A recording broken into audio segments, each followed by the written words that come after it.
Hey everyone, welcome to Hall, Hoops, and Happenings.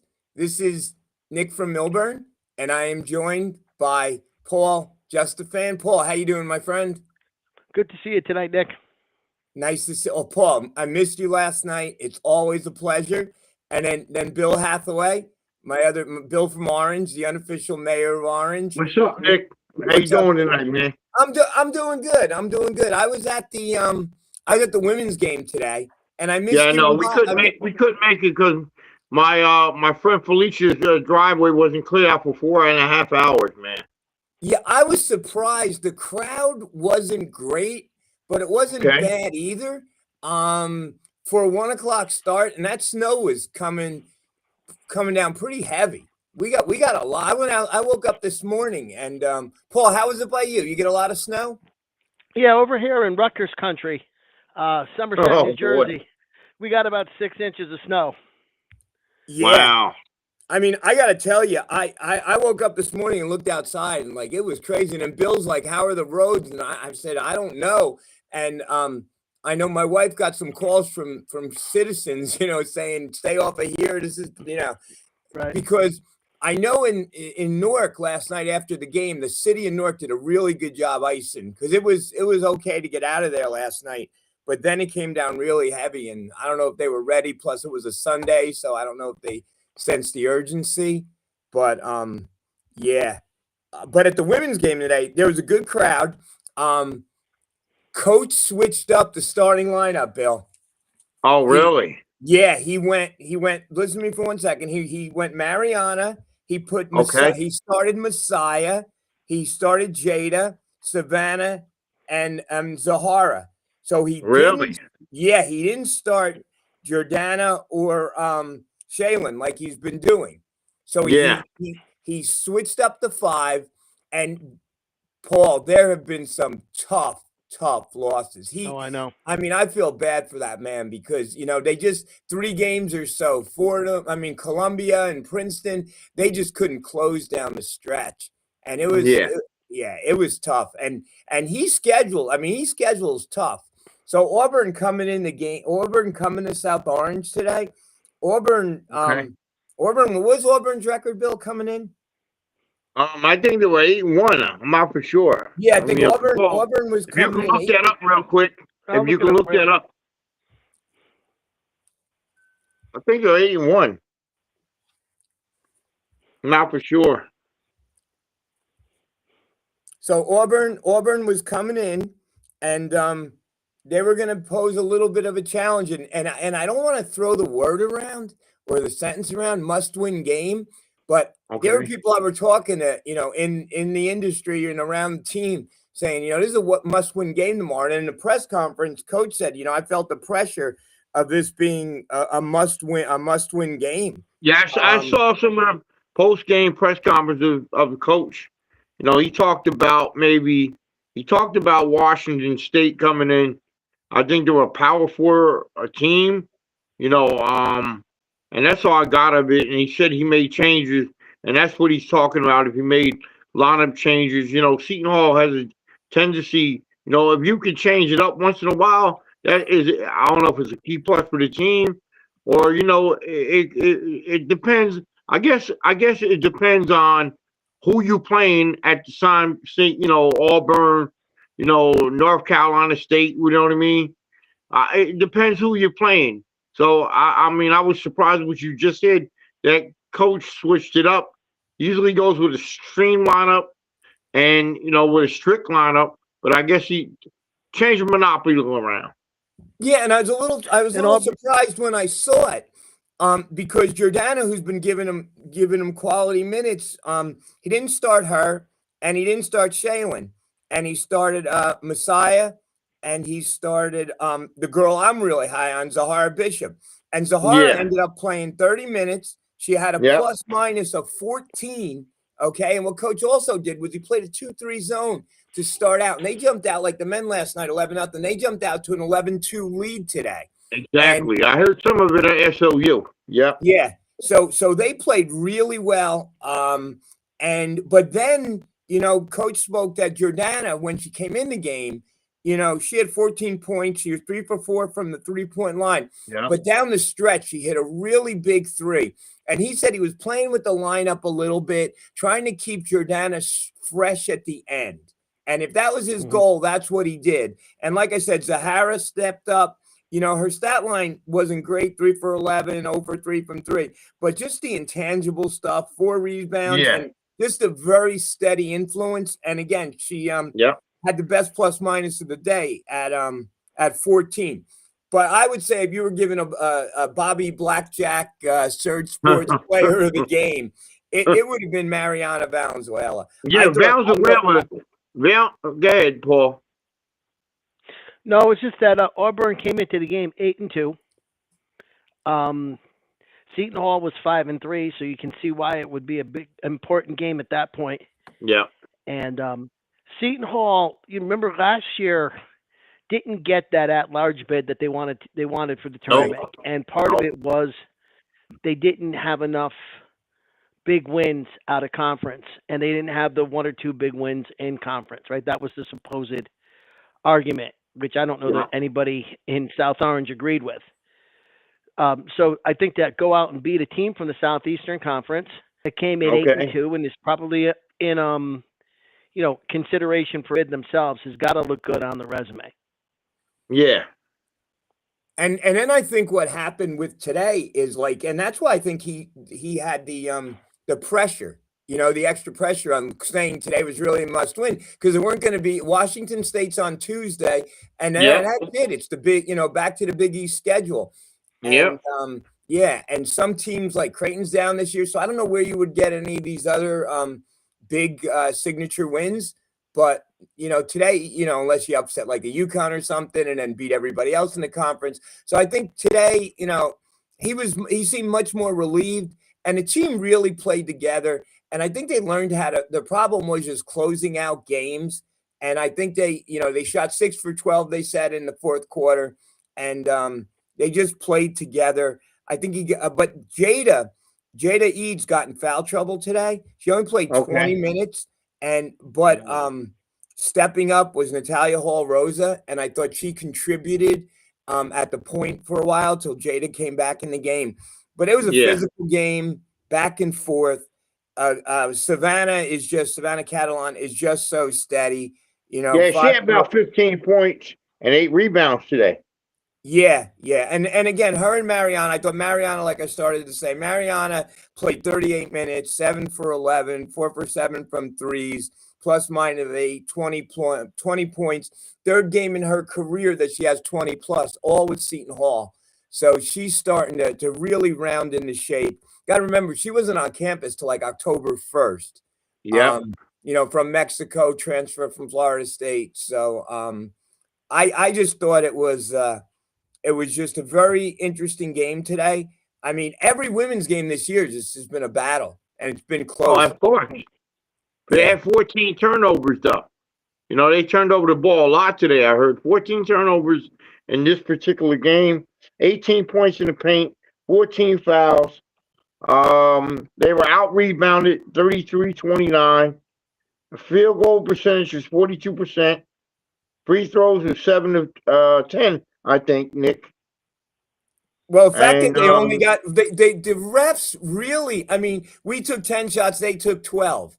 So, that's not really a lot of foul shots. So the refs were letting them play a little, but then I thought it was getting a little chippy and physical and then they had to pull back a little bit. Christine, are you there? I was sitting with Christine if she wants to hop on and just give her thoughts because she was in person with me. Again, it was a nice crowd. It was, kind of a late arriving crowd.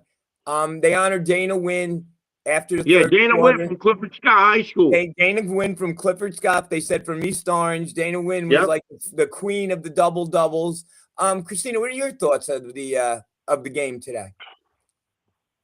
I've said it once, I've said it again. I absolutely love watching women's basketball. It's just got a different level for me than the men. So much heart, so much hustle. I mean, those girls were falling all over each other, the court. It's so physical. Those are my thoughts. I love how they were able to close the game out today. Previously, didn't see that. So yeah, I definitely was happy with our play. In the press conference, what vibe did coach let out? What did you think? What did you think of his conference? I mean, following the last one as well, like you could just tell he's just an emotional guy. He takes everything in pretty deep. The loss to that was Columbia, Dad. Yeah. The loss to Columbia really weighed in on him. He was run down from that, it seemed. Relieved, I'd say, but also it's so obvious that he was beating himself up still from that. He also made it seem like, I had to do something. I didn't really put a lot of thought into it, and I didn't really talk to them about it. But he basically said, these are my 5 today. Go out and play. Everyone's going to get opportunities, but you're the first 5. We're going to switch it up and play a zone and see what happens. And he went into his bag of tricks, and they hopped onto an 11-2 lead and never looked back. With a 69. Nick, just a couple of things. John Thompson always used to say it's not the 5 guys who start the game. It's the 5 guys who are on the floor at the end of the game. That's right. And I think that was probably key. The other thing is you mentioned fatigue. If women's basketball games were 3 quarters long instead of 4, Seton Hall would only have 1 loss. They led at the end of 3 quarters against Princeton and against Columbia. That's right. So taking in the idea that maybe I have to keep players fresher for the 4th quarter, and that means that I'm going to have to take my chances earlier, maybe that could have been what was in Coach Boz's mind, and it certainly was effective. It certainly was effective this afternoon. Yeah, he was saying how the team was pretty up. He really is high on his players, and he said Savannah and Jada, practiced the last 2 days. Coach, what are we doing? How can we get better? Coach B, what give us in this play? What should we do? So he said everyone stayed positive, so they weren't like down on each other. And he said that he was glad that he has he said Zahara, Savannah, Jada, they're very even keel kids, not too emotional. He said it would be basically insane if everyone was like him and wore their emotions on their sleeves. And he goes, some do. He said Jordana does, and Mariana to a certain degree do. They play with emotion. And he said it's good. He said it's a balance. You need both. But Bill, they were asking about you. Bill, you and Bobby were missed today. The WSM. Oh, okay. They were like, where's Bill and Bobby? I said, well, the weather a little crazy out there today, so I'm covering for the 3 of us. I hear you. Yeah. Any other thoughts on the women's games, guys? Were you able to watch some of it, Paul, of the women's game? Unfortunately, I wasn't today. Not unfortunately. I have my son is 30 years old and he's autistic. Right. And every year I have a Christmas party for him. Okay. And he came and my daughter came down, and that's what we did today. Oh, that's so nice. I didn't get a chance to watch the game, but I'm not going to say unfortunately for the time that I spent with my boy today. Oh, nice. No, that's important. No, absolutely family first. Wow. Nice. And speaking of family, it was my daughter Jess's 1-year anniversary today. Oh, okay. So she went back to the site where she got married and had a drink with her husband. So yeah, so it's all yeah, it's all it's all good, guys. And that's it was a good weekend. It was a good weekend for Seton Hall basketball. Good weekend. All right, on that note, we're gonna go right in. And I went on rather long last night on my feelings for Rutgers, and then I woke up and looked on our site, and Paul, that was uncharacteristically of you, but let's let Paul go first and talk about Rutgers since he didn't have an opportunity yesterday. Yeah. Well, first of all, I thought the reaction to my post on the Facebook group was kind of comical. I'm having fun. And, the team played so well last night. I didn't want to just be somebody who was just praising the guys like that. I wanted to take a little different approach. So I had a little bit of fun going after Steve Peichel. He's a UConn man after all, which is another reason for me not to like him. And on top of that, but what's funny is after I put up, and the post for the folks who haven't read it, I basically castigated Peichel for not being prepared, essentially not knowing how good we are. And I think we're going to be saying that to a lot of people this year. You guys don't know how good we are. You know, Yep. and I think that is gonna be a theme. But I thought that the game yesterday was they played very, very well. They did all the things that we've been saying that they needed to do all along. Uh, Hmm. Bud Clark makes 3 steals in 30 seconds. I Wow. looked at the play-by-play. 30 seconds. He made 3 steals that led to 6 points, and all of a sudden Rutgers is down 6-0. Yeah. So that was pretty fantastic. And There was Peichel called a timeout, right? After Yes, that he had 6 a call. Yep. boom, He, timeout. he had to call a timeout. Soon as Seton Hall got on that 11-0 run, he's like, oh, timeout. No, he called the timeout after the third steal by Clark till when it was Yeah, 6 Wow. yeah. Yeah. And the other thing that was funny Wow. though is after I wrote that, which I thought was tongue in cheek, I went over Mhm. to the Rutgers rival site just to see what they were saying, Right. and Okay. they were saying the same thing as I was, only they were serious. Like, Wow. they were running Peichel out of town, which I thought was really funny. There was a play in the Rutgers game, and I tried to find it again. The kid Tariq Francis, the point guard Yep. for Rutgers, was pushing off with his forearm against Clark all night. And I Yep. kept waiting for them to blow the whistle on him. And they finally did, because Francis went to push off on Clark, and Clark took a step back, and Francis fell on his face because he was trying to lean, and the guy he tried to lean on took a step back. He fell down. Clark picked the ball up and started a fast break in the other direction. That's the kind of game it was for Rutgers. Very pleased with how the team played. The one question that I haven't seen asked was Jacob Dahr only got 3 minutes. And, I don't know if he's a little banged up, or if he's simply not going to get as much time in the rotation, or if it was a matchup question. But he only got 3 minutes in the game, and everybody else contributed. Everybody else played well, and so I'll be interested to see next week against Providence if he's going to get more minutes, or if his play. If there's been a problem, if Coach Holloway is seeing a problem in his play, and is cutting his minutes back. Well, that's interesting because he's been subbing in at the 4, and Rivera got 11 minutes yesterday at the 4. Yep. So those would have been minutes that would have been allocated to Mr. Dahr. So yeah, I wonder if he just felt that Rivera earned those minutes a little bit more. Right, or it could have been a matchup thing. I mean, they have that big guy, Rutgers, and I was impressed at how much of a non-factor he was in the game. And the other thought was when we did when we looked at the preview, and we were talking about the preview of the game, and I wrote the preview up.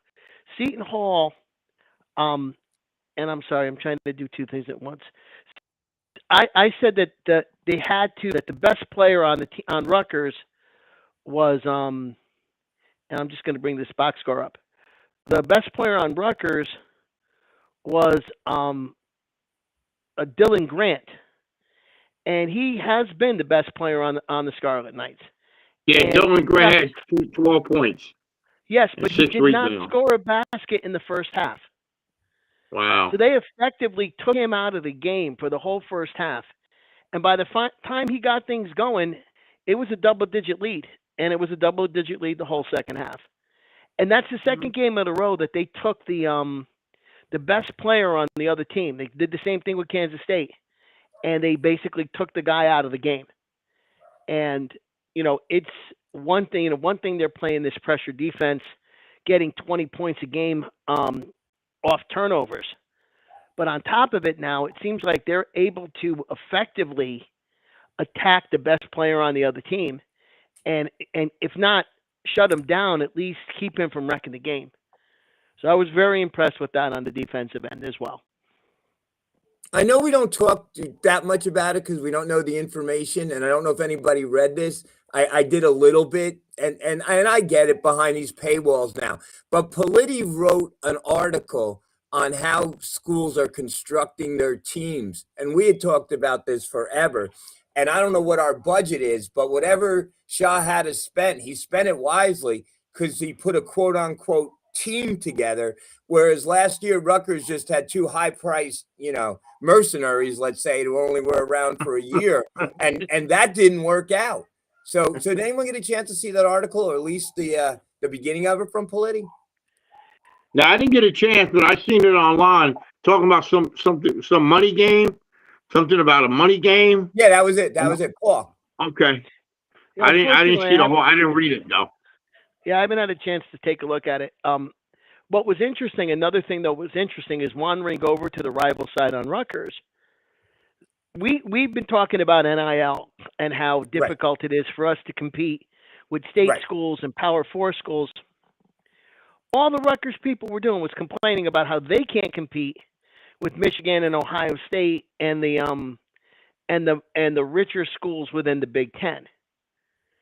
And so, I was laughing while I was reading it because I'm saying, okay, you're complaining about your revenue sharing budget, a state school with football money, Big Ten money, and state money. You want us to feel sorry for you? I mean, I'm struggling a little bit to get a ton of sympathy for a state school with a taxpayer-funded athletic department, Big Ten television money in football. Well, that's Tom Eccles. That's Tom's whole thing.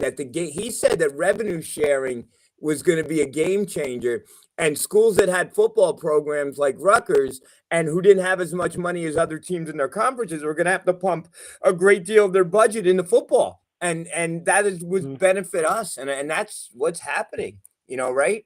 And it should be benefiting everybody in the Big East the same way. But it just seems that we went out, and Shah, who got killed last year, not only is doing a great job coaching, but he spent his money wisely and constructed a team. And, like you said, Paul, it starts with Bud Clark, right? Bud Clark had 7 assists in the first half and then turned on the scoring jets in the second half. So, it starts there, his leadership. Yeah, Bud Clark, he really did wonders in the second half of that game. He got some key shots, some key baskets. He is consistent with his scoring. That was a good look for Shaheen Holloway and to pick him up. But all in all, AJ Stanton McCray, he had 18 points. It kind of, like Paul said, it was in double-digit leads, but Seton Hall got the best of it because Seton Hall started that 11-0. I think it was 11-0 run in the first beginning, Paul, right? First 11 minutes was like 11-0. Then Rutgers started to figure it out what they were doing. Then they came back, but in the second half, like you say, Adam Clark, one of them key guys, made some key baskets, garbage baskets, and he's one, and McCray too. AJ Stanton McCray, like you said, like when Nick, during the Maui Classic, he had 57 points in 3 games. So he's one of the key scorers on this team this year. Well, we were talking like where's the points going to come from, right? And he stepped up to be our scorer. And he doesn't force things like Tom O'Brien was saying last night. He lets the game come to him. So he's our breakout scorer. Paul, you agree with that? Yeah, you guys made a point yesterday. I watched the show this morning. You guys made a great point last night. When you put a new team together, you have 9 new guys. You're saying, okay, 45 seconds left in a game. Seton Hall's down 2. Where do you want the ball to go? Who do you want to shoot? It takes a while to figure that out. I think we know now. 81 to 80 in the dunk next week.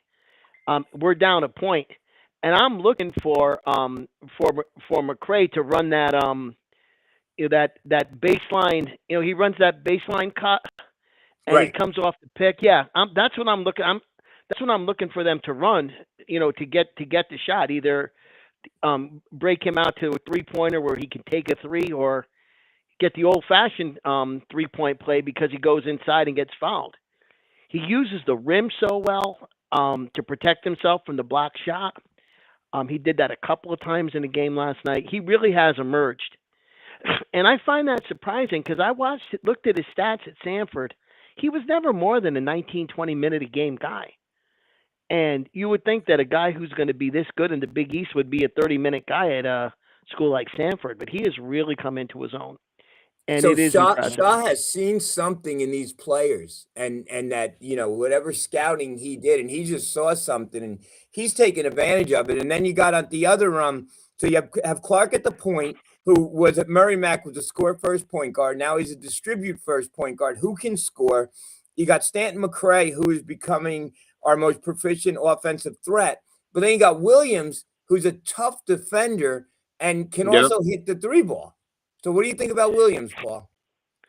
I really like him. I really like the way he plays. I like that he likes the ball. It seems like every game he's starting it off with the first shot. Very confident, plays well on both sides of the floor.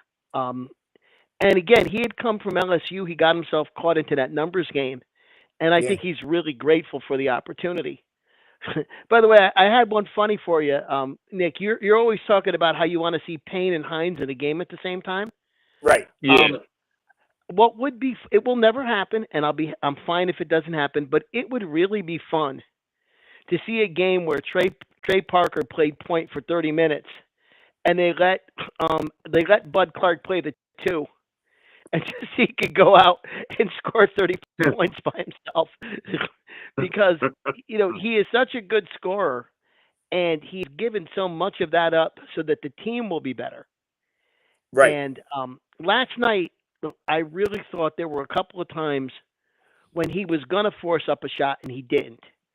And he really was very effective at when he picked his time to shoot. There were at least 3 plays. He did it, Parker did it, and Williams did it, where they just drove by Rutgers. They're in the half court, and it was like Rutgers didn't feel like playing defense. Clark made a move and went by 2 guys for a layup. It wasn't even a dunk. And I was saying to myself, boy, I haven't seen, I don't expect Pico coach teams to stand around on defense. And they did that last night a little bit, and that was surprising. And then the other thing going into the way the roster is constructed, you have Fisher as an undersized 4, but he can step out and hit a shot, and he's another tough defender. And then you got Payne, who's starting at the 5, and then Hines coming in to spell him at the 5. So you got that double head monster. Then you have Parker coming in, who could play the point, who may be the best athlete on the team. And he's also a good scorer, so he could shift over and play the 2. And then you have Simpkins coming off the bench to play the 2 or the 3 as our offense off the bench. So I don't know if this was the grand scheme of a team, but this is working out pretty nice. I mean, Nick Jr., what do you think of Paul, go on. No, I was just going to say a very smart guy that I know said, I love guards and I love wings. And and that's what he has.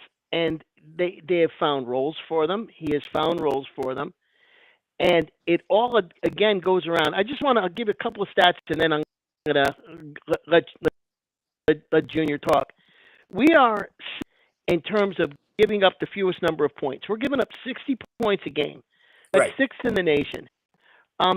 We are 28th in the nation in effective field goal percentage. We are 6th in the country, giving up 42% on defense. Our defense has been astounding. I watch it. I see steals and I see layups, but our half-court defense, our ability to take teams out of games has been astounding. And that's been everybody. That's been Hines. It's been Payne. It's been Parker. It's been Clark and Williams. Everybody plays defense on this team, and they are such a great unit. So I'll give the microphone over to Well, our let me new just guest. jump in on that defense real quick, and then we'll go to Junior. Their scheme on defense is like Houston, and Houston is playing down this week, and I'm thinking of maybe going to check out Houston. But it's like we trap and press so well, like Paul said, on the perimeter, and then if you beat that, you have Hines, who has such quick feet. We had Junior Foy on, who played center, and he is so impressed by Hines and the instincts and the shot blocking ability. You just don't teach that. That's something you either have or you don't have. So yeah, so we have it both on the outside and on the inside, and we have a coach who, I mean, look, we were good defensively last year. We just couldn't put the ball in the hole, and now we're better at that. Nick, your thoughts on what's going on?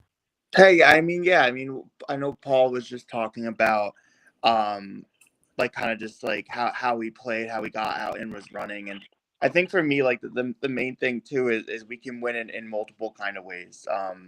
The beginning when we had that 11-0 run, it was turnover, fast break points, and then in the second quarter it was a lot of threes and kind of more high octane offense, and then it was also kind of like bully ball down low with Hines and Payne. So I think the takeaway for me is we can win in multiple ways. We're not a one trick pony when it comes to the type of team we are. But I mean, I thought yesterday was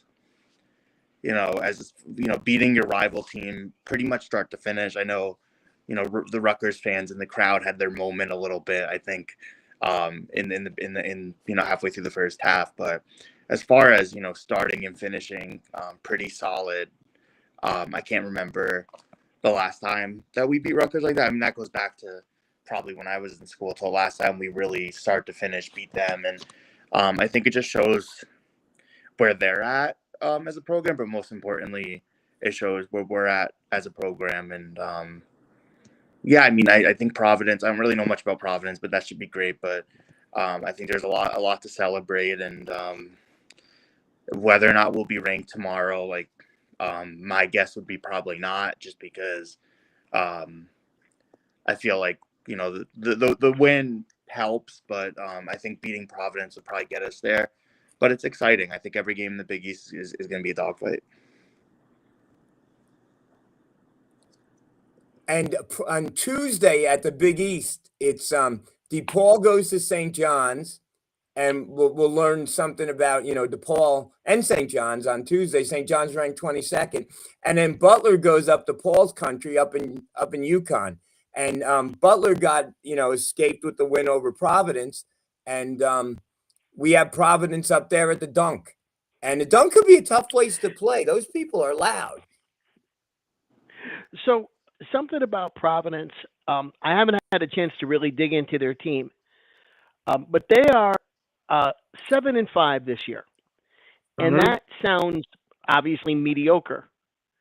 But their 5 losses, one is to number 10 ranked Florida, one is to Wisconsin, who I think only has 2 losses, one is to Colorado that only has 1 loss. The other 2 are in overtime to Virginia Tech and to Butler.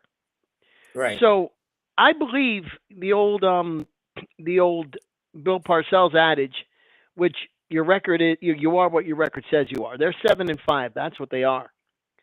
But you have to kind of view that through the lens of they've lost to some good teams and they've lost some close games. Right. So they're going to be a little bit more formidable, and they're always tough in that building.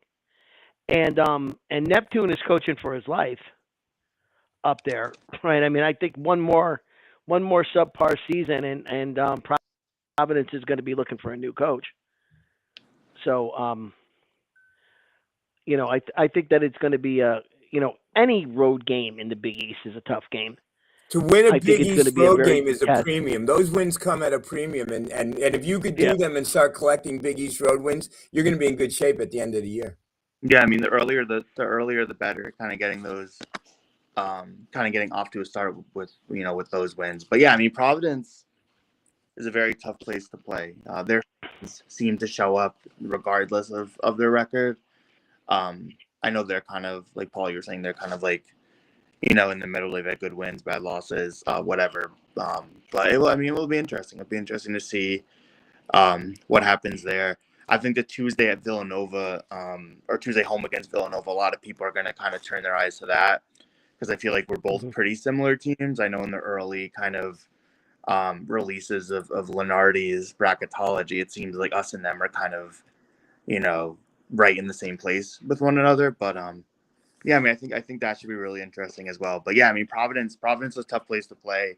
You don't really get like a Friday night basketball at all. So that should be good. But yeah, I mean, I think this team, every time we've, thought, can this team prove to us how good they are? Can this team prove to us, what they can do, that they're better than last year's team they have? I think, having some road wins and the Big East schedule is going to be tough regardless of, if the conference is a 4-bid league or 6-bid league or whatever. But yeah, I mean, and I'm not really buying much into like Creighton and Marquette being down because I feel like those are teams that are always, always competitive. But I think the earlier you can kind of establish yourself as, middle of the pack or top of the pack in this league, the better. And Friday is going to be a great opportunity. And I know there's not a lot of, opportunities for necessarily like great wins in the conference, not as much as typical years. But I feel like, going on the road, beating Providence, a team that's definitely, around that middle of the pack in the Big East would be a huge start. They were saying on TV the other day that UConn's 1, St. John's 2, and 3 is your guess is as good as mine. So there's no reason that we can't get up there. The thing about Providence, and I think again, I think English is a good coach, but they have a legitimate big, and I'm not going to try to pronounce his last name, but Oswin, and he's getting like 7.5 points a game and 7.3 rebounds a game. And then Jason Edwards, a guard, is their leading scorer at 19 points a game. And what's interesting is they don't have a guy averaging over 30 minutes a game, and yet they have 5 guys averaging over 10 a game, and 1 at 8 and the big guy is 7.5. So they like to run up and down and score. So it's going to be interesting. And they don't have one guy, but it's going to see if they also have Sellers as a guard who's averaging 16. So like Paul said, are we going to try to shut down Edwards? Are we going to try to shut down Sellers? Are we going to try to do both? Are we going to concentrate on the inside guy? Because they like to play up tempo and they score a lot. But I'm sure they haven't seen anybody with the defense that we have. So, styles make fights. So I think that matchup's going to be really interesting. And a couple of things. First of all, thanks. I said Neptune. I got him confused with the guy from Villanova. The ex-guy from Kyle Neptune, right? The ex-guy from Villanova. That's right. The guy that Willard replaced. But Kim English is on something of the hot seat. And I think we'll see how Cooley's doing in Georgetown this year. The better Cooley does, the worse it is for English up in Providence. The other thing, Junior, I think that something that might be more indicative than even the top 25 is to look at the bracketologies. Because I think that Lunardi talks to people, has sources on the committee, and he's not just guessing. I think he knows what people are thinking. So it's as if we play well, and all of a sudden we go from last 4 in to last 4 buys to a solid 10 to an 8, hopefully as we play better. I think that's going to be a real good indication of what the nation thinks of the program. And Nick, and finally to your point, because I'm going to have to up and thank you guys for letting me talk as much as you have. Providence is scoring 90 points a game. Okay, wow. They love to run up and down the floor. And I think it's going to be fun to see them run up and down the floor, helter-skelter, against our defense. I mean, they might turn the ball over 25 times by the time the game is over. I'm just going to take a quick look at their turnovers before I go. They have not turned the ball over that much. They're only turning the ball over 12 times a game. So it will be interesting. A team that scores 92 points, gets 40 rebounds a night against the kind of pressure we're going to throw at them. So thank you guys. Sorry, thank you, Paul. We'll talk to you, Paul. Good night. Good night, Paul. Thank you guys very much. Talk to you Friday. Paul, you going to be on Friday? I hope I'll do my best. I hope so. All right. Thank you, Guy.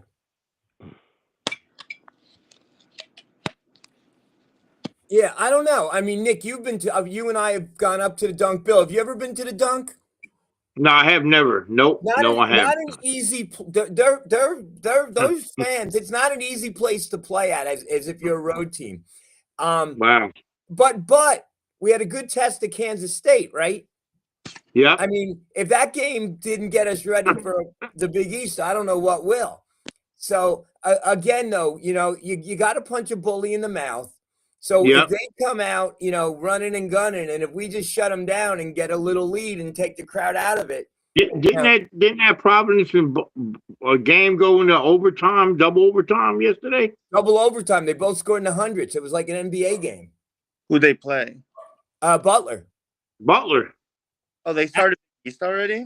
The Big East started, yeah. Wow, who won? Yeah. They won in double. Butler won in double overtime. Yeah, I mean, it seems like those are two teams that we're going to be right there with. But wow, I didn't know that. That's crazy. Yeah, Butler has a guard. He's going to be one of my favorite players in the Big East. He has head of hair like you. His name is Finley Bizjack. Okay. Yeah, Bizjack. and that kid is a player. He was a little cold. He stepped it up. He hit some really clutch shots at the end. Yeah, Finley Bizjack. I'm looking forward. Be back into knowing who other teams have, because I feel like it's so hard to keep up with who's on teams now, because every year, not only is our roster switching, but other rosters are switching. So yeah, good to have. So Nick, if we got a moment, I'd like to share with you what I told you. This is like a Big East report. Well, this is what Nick was talking about, players from other teams, because I think it's important now. Yeah. So we're going to talk about weekly awards. They give out weekly awards in the Big East Conference. So player of the week was Trey Carroll from Xavier. Carroll was outstanding for Xavier's last week, scoring 25.5 per outfit and 2 wins for the Musketeers. He connected on the better than 60% from the floor, 23 of 38 over the span. His best game came in the crosstown shootout, pouring in a career best 30 points against Cincinnati. Freshman of the week went to Brayton Mullins of UConn. Mullins came off the bench to score a team high of 17 points in UConn's win at number 21, Kansas. The win was UConn's third against ranked opponents this season. He added 10 points and 2 boards, 17 minutes against East Texas A&M, averaging 13 points per and 3.5 rebounds per game for the week. The honor roll, they do a honor roll too. It's NJ Benson of DePaul. He's a senior. Benson scored a career high of 26 points to go with 9 rebounds, 2 assists, and a block shot in the DePaul's win against Arkansas Pine Bluff. Jalen Sayers of Providence, another guard. Sellers is a player. Yeah. Averaged 17 points per game, 6.5 rebounds, 2.5 assists, and 10 steals, I think, and 2 wins. He posted a double-double, 14 points, 10 boards, and the Friars' home win over Rhode Island, and scored 21 points versus FDU. Zuby, I can't get his last name. Zuby, they call him. Ellsworth posted a full stat line for St. John's home win over Ole Miss. 15 points, 9 rebounds, 8 blocks, 3 steals. He became the 4th player in St. John's history to register 8 blocks. AJ Stanton McCray from Seton Hall made the honor roll. AJ Stanton McCray averages 14 points, 3.5 rebounds, 3 assists, 2 steals, 2.5 steals, and a 2.20 week. The 6'4" guard scored a team high 16 points in a win against Kansas State, connecting on 9 of 9 from the free throw line. Also, from Villanova, on an honor roll this week, Duke Brennan. Villanova Brennan was key in the 2-0 week for the Wildcats, averaging 14.5 points, 9 rebounds, 1.5 steals, 10 assists, while shooting 65%, 13 of 20. He connected his third double-double of the season with 15 points, 10 rebounds in the Big East 5 Classic title game. So, So Bill, let that's me some of just the hop report. in while you're going to all those players, and I'm going to go back again to Butler Bulldogs. And I don't like going there. I went there. That damn dog almost bit me. But Blue or whatever the dog's name is, you know what? Oh, that was. I mean, they bring the damn dog all the way out. They parade the dog, and you know, a dog must not like Pirate Blue or something. And you know, come on. It's like, get your picture with the dog. The dog's damn What they vicious. put him on? What they put him on a plane or something? No, we went to Butler. Oh, you want the Butler? We went to Okay. Butler, and I'm telling you, it's like a high school gym. The players walk out. They're walking the damn dog. The damn dog has a locker room. Okay, they're walking the dog around. Oh, Pet Blue. You go to Pet Blue. He wants to bite your hand off. Damn vicious dog. And you know, like, so I don't get what the attraction is. But they have a guard named Finley Bizjack, and I'm saying that name again, averaging 18.8 points. And then they have a forward named Michael Ajay, averaging 17.4 with 11 rebounds. So just, I don't know when we're playing Butler, and I don't want to go out there again. I'm still in trauma about that dog from the last trip. But yeah. But Providence, I mean, let me ask this to Nick. We got Providence at Providence. We could win that game. And then KW, Kevin Willard, returns.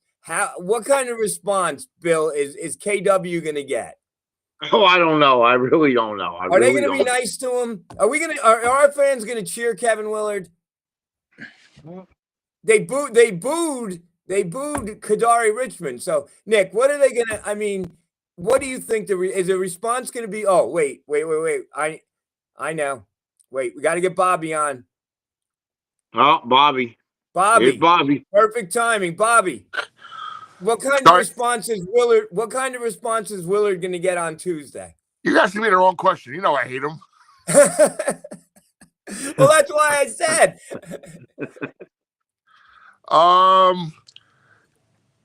You know what? It might be I don't want to say a Bronx cheer, but you know what? We're actually better than them right now, which no one expected this early in the season, right? So you might get a decent response because for the most part, we're the better team right now, right?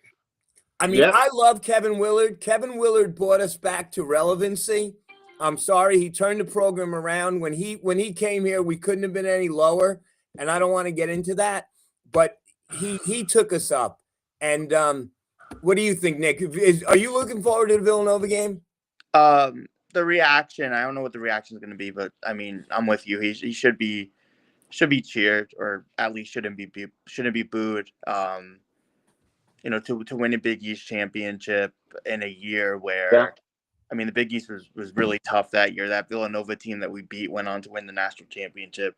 I remember that Xavier had a few years where they were, you know, like in the top 10 every single week. Creighton was always good around that time too. So I mean, it should be a good response. I mean, I know like you compared it to the Kadari reaction. I mean, I guess that's like a little different, but it's similar enough. I mean, it should be good. I mean, maybe we'll be a less salty than we were last year with the Kadari situation, since like Bobby said, we are like good and we are on an even playing field with Villanova. But yeah, I mean, it should hopefully be good. It's something that I think 10 years ago, if you told any Seton Hall fan that he would be the coach of Villanova, would kind of be like a little surprising, but very, very surprising actually.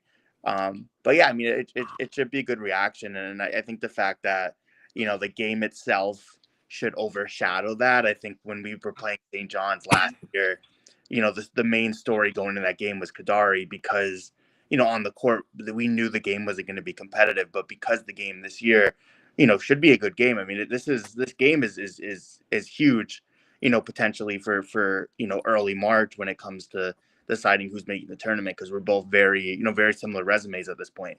So I think that should overshadow the reaction part of it. But yeah, I mean, he should definitely get cheered, or at least not get booed. To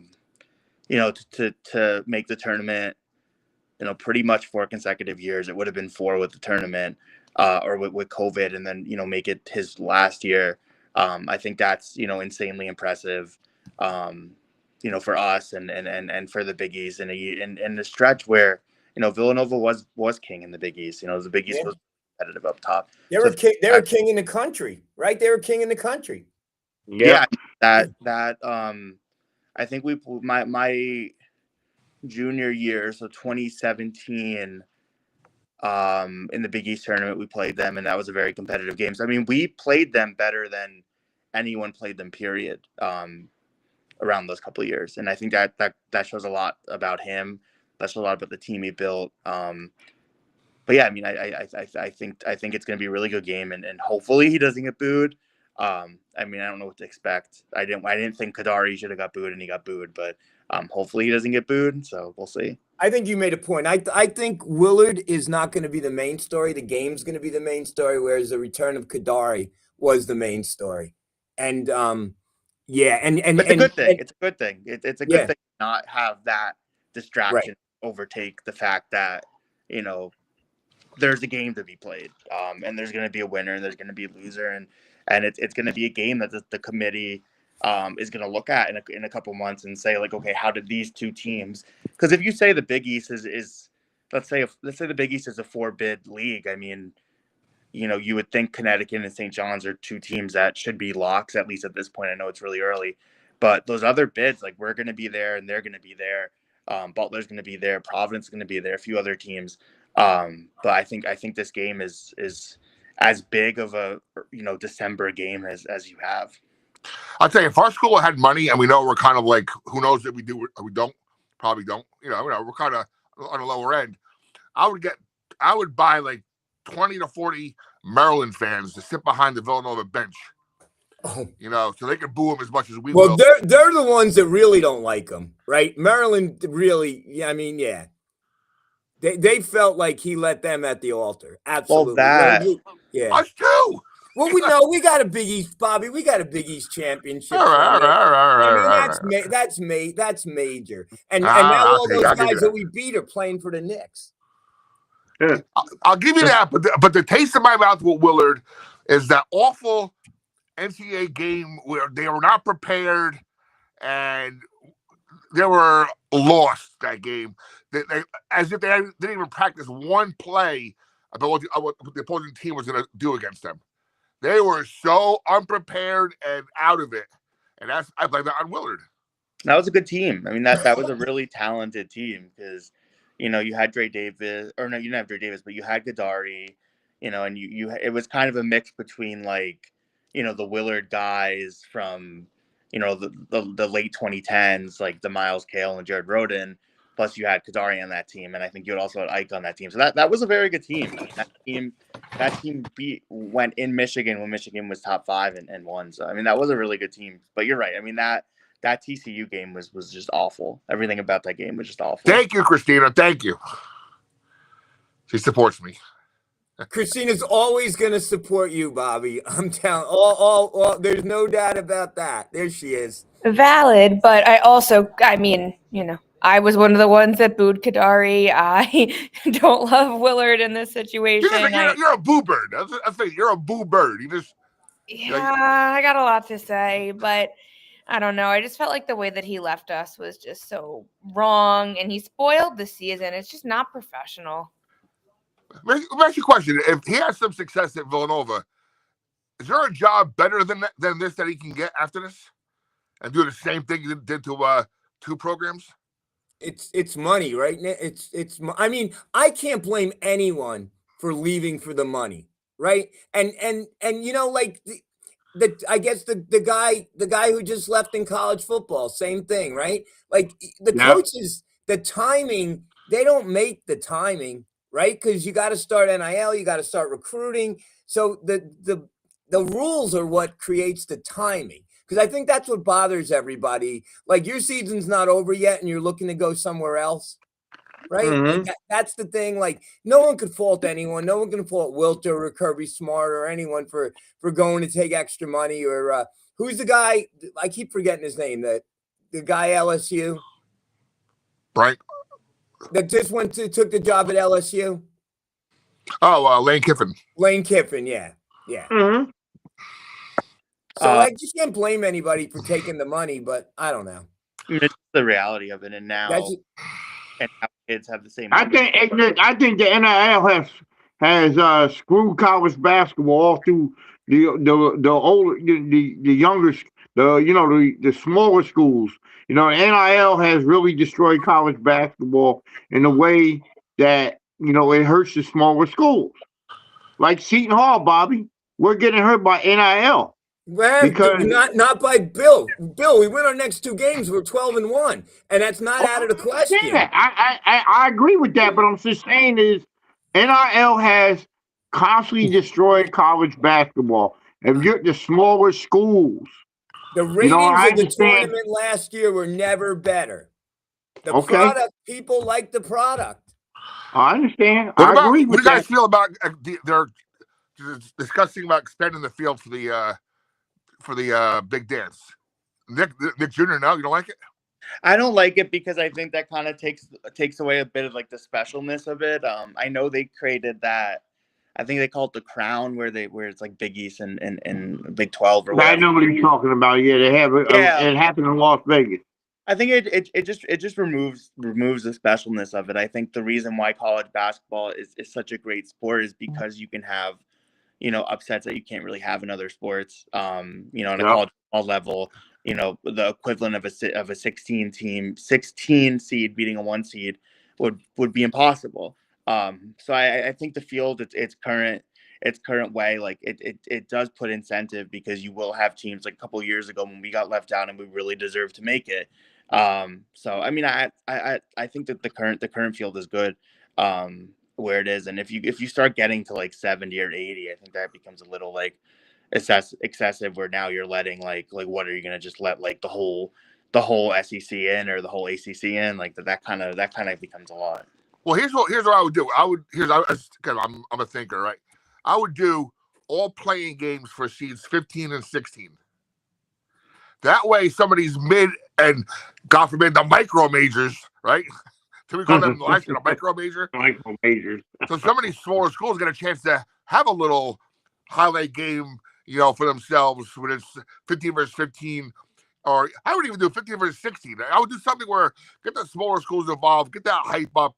You're always going to have 1 or 2 Cinderellas come in, and who knows? Maybe you have a team having a real bad year who just snuck in, and they're always in that last 4 out. Well, they get a chance to get a redemption too. I mean. Yeah, I wouldn't put any more top-heavy teams in, but I would do more with the bottom-heavy teams to make them have a chance to feel the excitement of March Madness, right? And then you just put the nail in the coffin of the NIT, right? But is that a bad thing? I don't know. I don't know. Well, look at college football now. College football is going to be irreplaceably hurt, thankfully, because Notre Dame said no to a bowl game. And not only Notre Dame, Rutgers said no. Yeah. Kansas State and somebody else did as well. Yeah, it was a long list of teams. But you're saying no, Bobby. You're saying no to money, though. That's what you're saying no to. With what, the NIT? No, well, the NIT, if that goes, but in college football, if you say no to a bowl, you're turning down whatever that they're going to pay you. Well, yeah. I mean, I don't know if you guys saw the interview I did with Coach Boz a couple weeks ago. Like, we all knew Coach Shaw did not want to go to Hawaii, right? Right. Yeah, I nothing to do with Hawaii. Yep.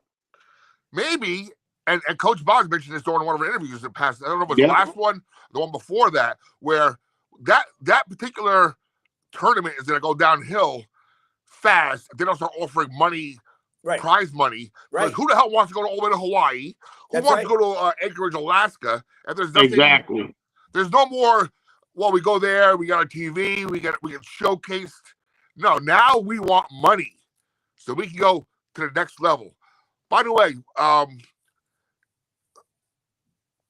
Bud Clark's a junior, correct? Correct.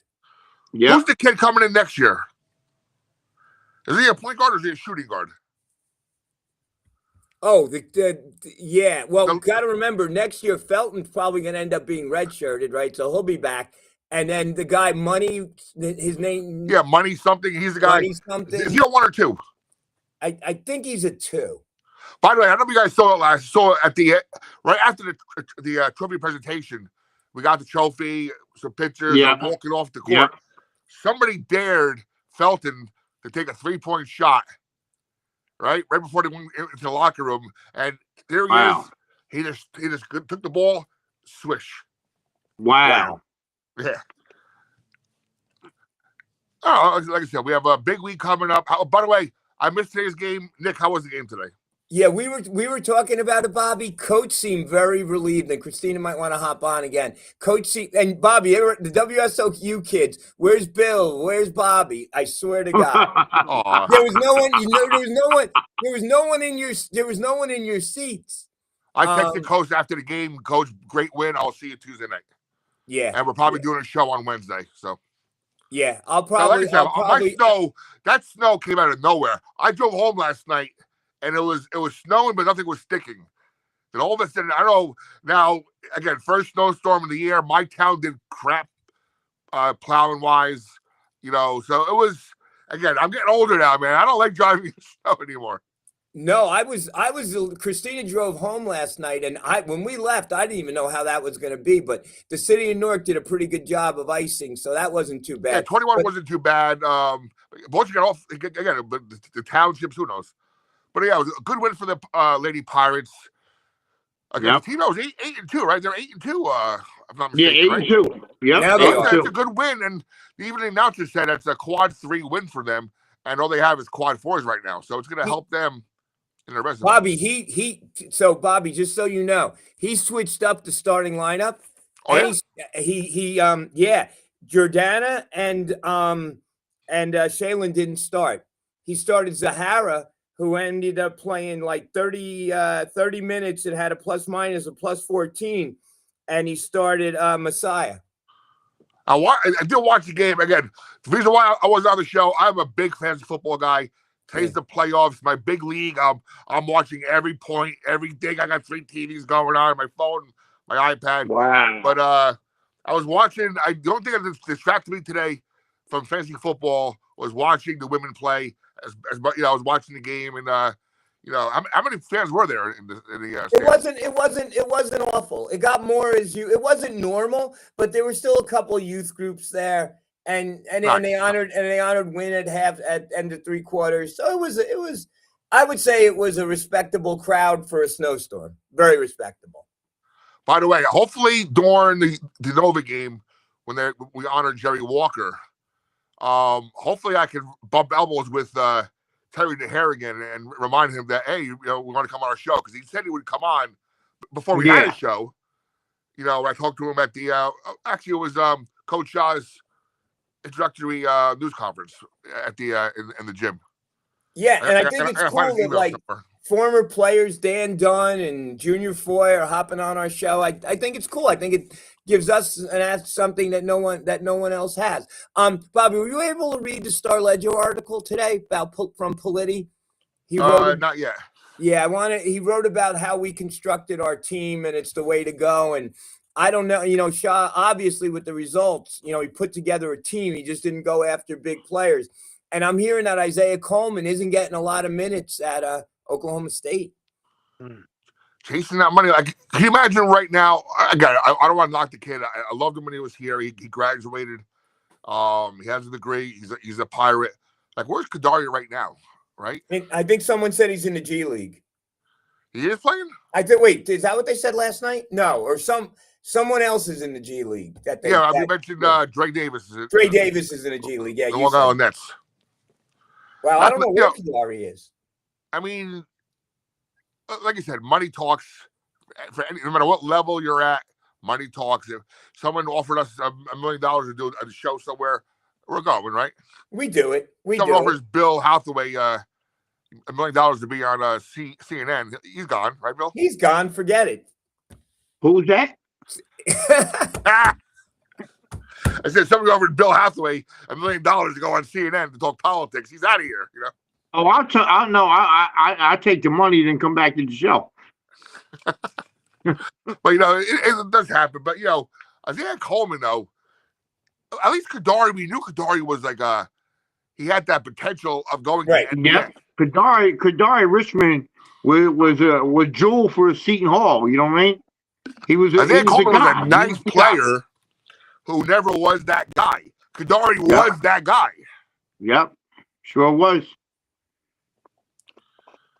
What are you gonna do? They chase the money, and you know, hopefully it works out for him, and we'll see what happens. Hopefully we can keep Hines next year. That has to be the priority. Has to be. Hey, didn't Tom bring up the idea about the a GoFundMe account?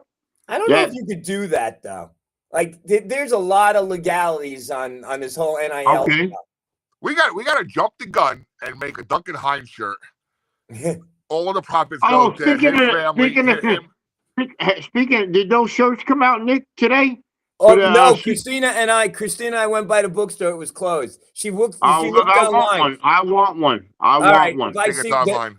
Yeah, I want to get one that we own New Jersey. You have to get that shirt. The bookstore had a delay in posting them, but they're there. They're $28, which I felt like was a little high.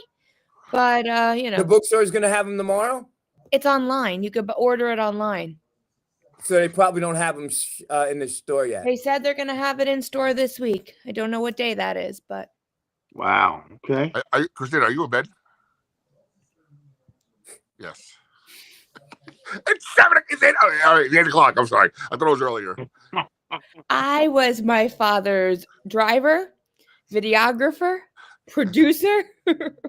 So who was there? Was anybody there for media? He actually had a press conference, huh? So you know how Matt, for the very first question, looks at either you or Bill, right? Yeah. No, I looked at Joe Morales. Joe Morales, WSOU, and I like Joe, but Joe had the first question. All right. But there were 3 WSOU kids, me, and maybe like 2 or 3 other people, right? It wasn't. I'm back in the building on Tuesday. I'm probably going to be there on Tuesday, but I'll probably get there around halftime. Okay. They had the camera for Pirate Sports Network. Yeah, I think Eli was off today, right? I think he worked all weekend. Yeah, but they had a camera in the presser, which I don't remember seeing. They had it set up in the middle, and then they had the microphone. But I don't think PSN was live then, though. I don't know, but I don't remember seeing that. Bobby, you said you watched the game? A little bit. Again, on my phone while watching fantasy football. But yeah, how did Lauren do? Our former assistant coach as the analyst. Not bad. She done a game a few weeks ago. She's not bad. She knows what she's doing. Who was she talking to? I don't know. I don't know who Morales was the play-by-play last time. I don't know who the play-by-play was this time, but I know she's been on color commentary, and someone said she worked the game over at Alumni Hall for St. John's. I think Joe was doing radio today, he said. Yeah, Joe did radio. Yep. Okay. Now, like I said, by the way, let's I want to say something about our friends in a certain other website. I don't care right now about being ranked. Well, I've said this a million times. When we're ranked, we stink. When we're ranked, we lose that game. We're not good with that target on our back. You're right. Like I said last night, we're not going to be under the radar anymore because we're 10-1. We're getting national attention for what Shaw's doing. So we're not. We're second. You know what? I got the Big East media thing. We're second as of last night. Seton Hall was on a 4-game winning streak. UConn was on a 6-game winning streak. And who else was on a winning streak? I think it was Xavier. Was it Xavier? I'm not for sure. I can't. Yeah, but Seton Hall, they won 5 as of last night, and UConn won 6. So we're like 10-1 neck to neck right now in the conference standings. Yeah, I'd rather not be, like I said, I'd rather not be ranked. I like where we are. I like being under the radar. I like surprising people. I like grow. Like Coach said, we're not a complete team yet. We still have stuff to do. I would love to get one of the bigs back. Now, someone posted last week in the group that they heard, air quotes, heard that God's will is taking a redshirt year. Have you guys heard that? Wait, isn't or is? Is. Yeah, that's what when we had JD Walker on the show, he said that's what he had heard. That God's will was going to redshirt. Oh no, we need some inbounds plays for my guy, Seton. Let him block some inbounds passes with his 7'9" reach. I wanted to say this before, but it really bothered me yesterday when we were up 20 with like a minute to go, and Peichel calls timeout, and I'm like, okay, he's calling timeout so he get his bench in. No, he called timeout to set up a press. Come on, Steve.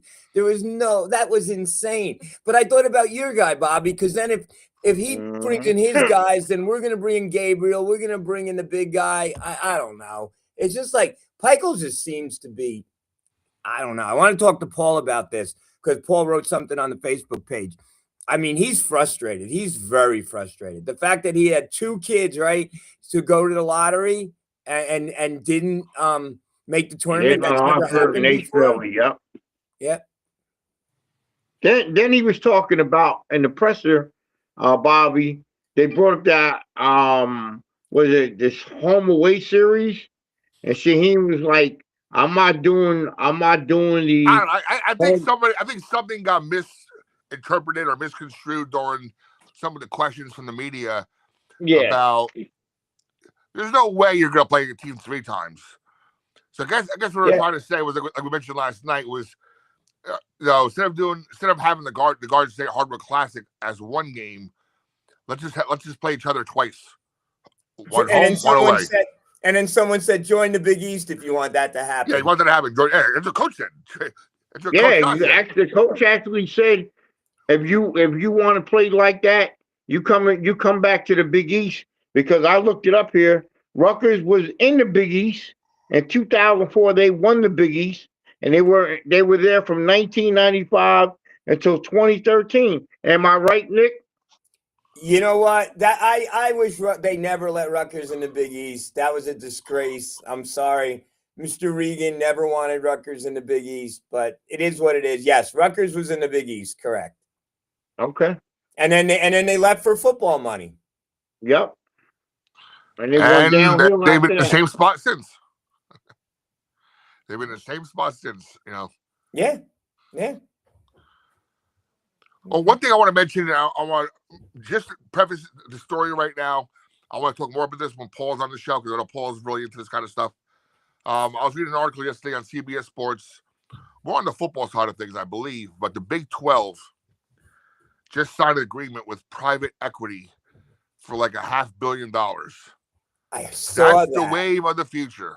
Right. That's right. So the big equities donate to the league, and then that's revenue dispersed to all the teams, correct? And they get a certain percentage of overall revenues of the league itself, I guess, through all the sports. I would imagine.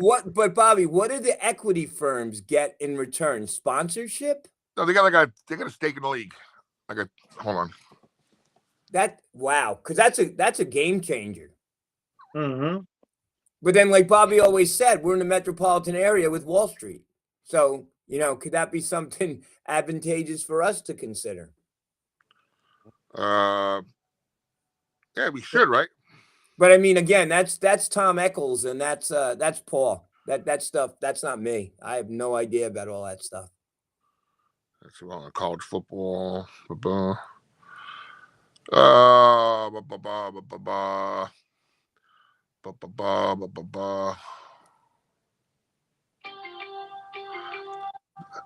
Nets keep on winning. Why? Hold on, I don't want to keep this up too long. Bill, are you going to the game that Greg Tynes is getting honored at? What is that?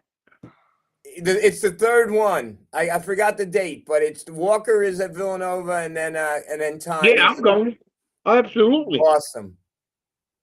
Try. What game is that? The third one? It's the third one in the series. We're honoring Orange's own best guard to come out of Orange High School. Yep. Great times. We had 2 Orange players that came here, Greg Tynes, and then the one that most people forget is Nate Rogers from Orange came to Seton Hall.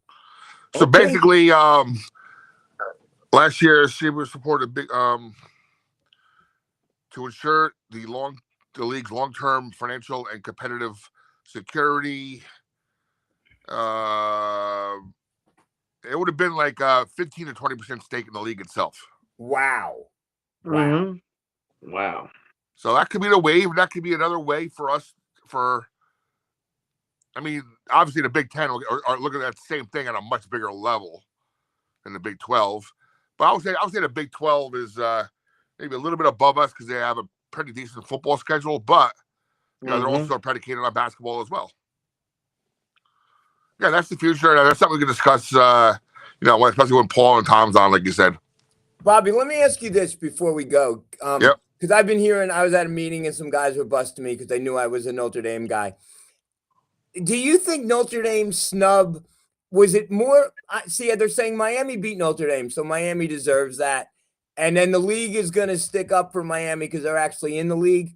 But then you look at like Alabama, and you can make the argument that we deserved it for more than Alabama. So what are your thoughts? Because I'm more mad about Alabama jumping us, right, than anything else.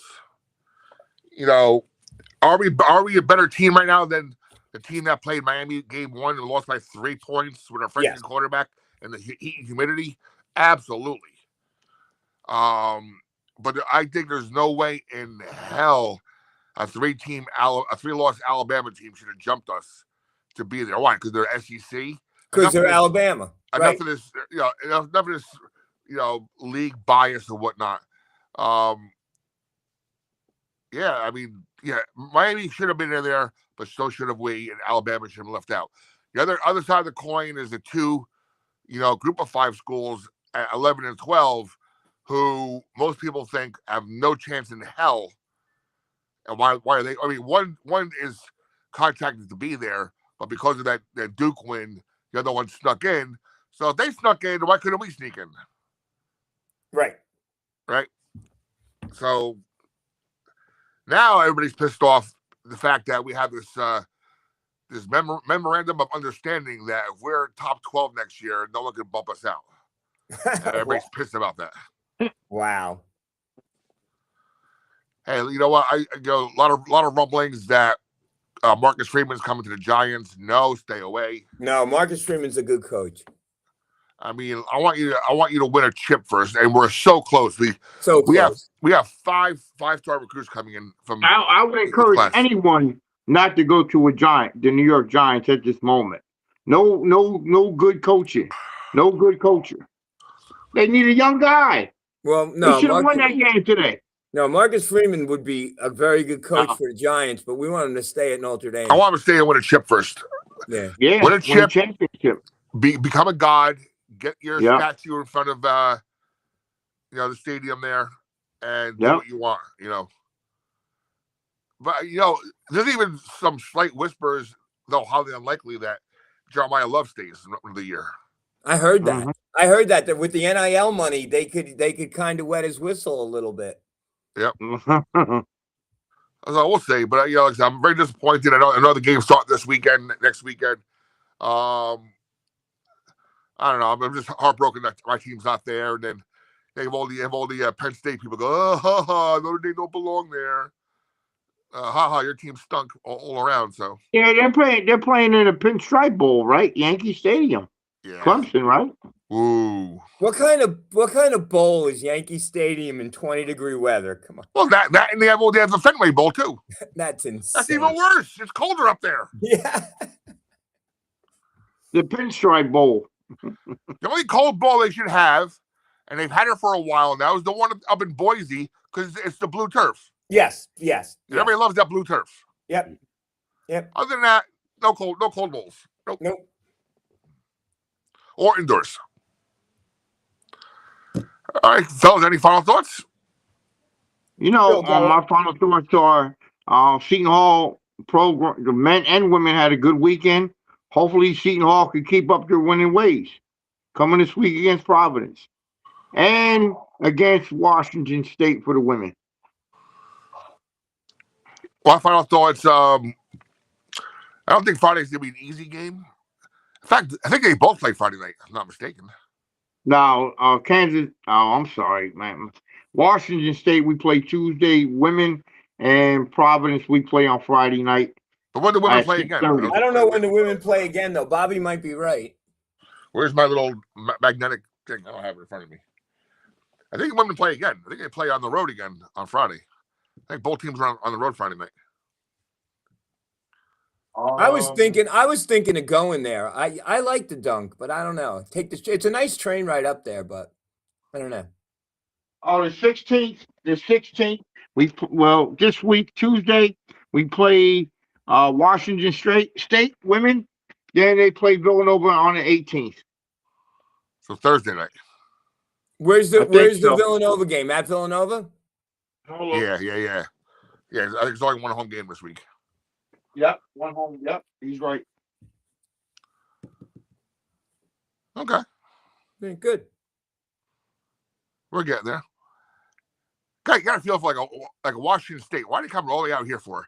I guess it's a treat, right? You come out here Christmas time, go to see Christmas the time, tree. go to the city. You know, it's Yeah. a little. You're already done with school, so all right, I can see that. Yeah.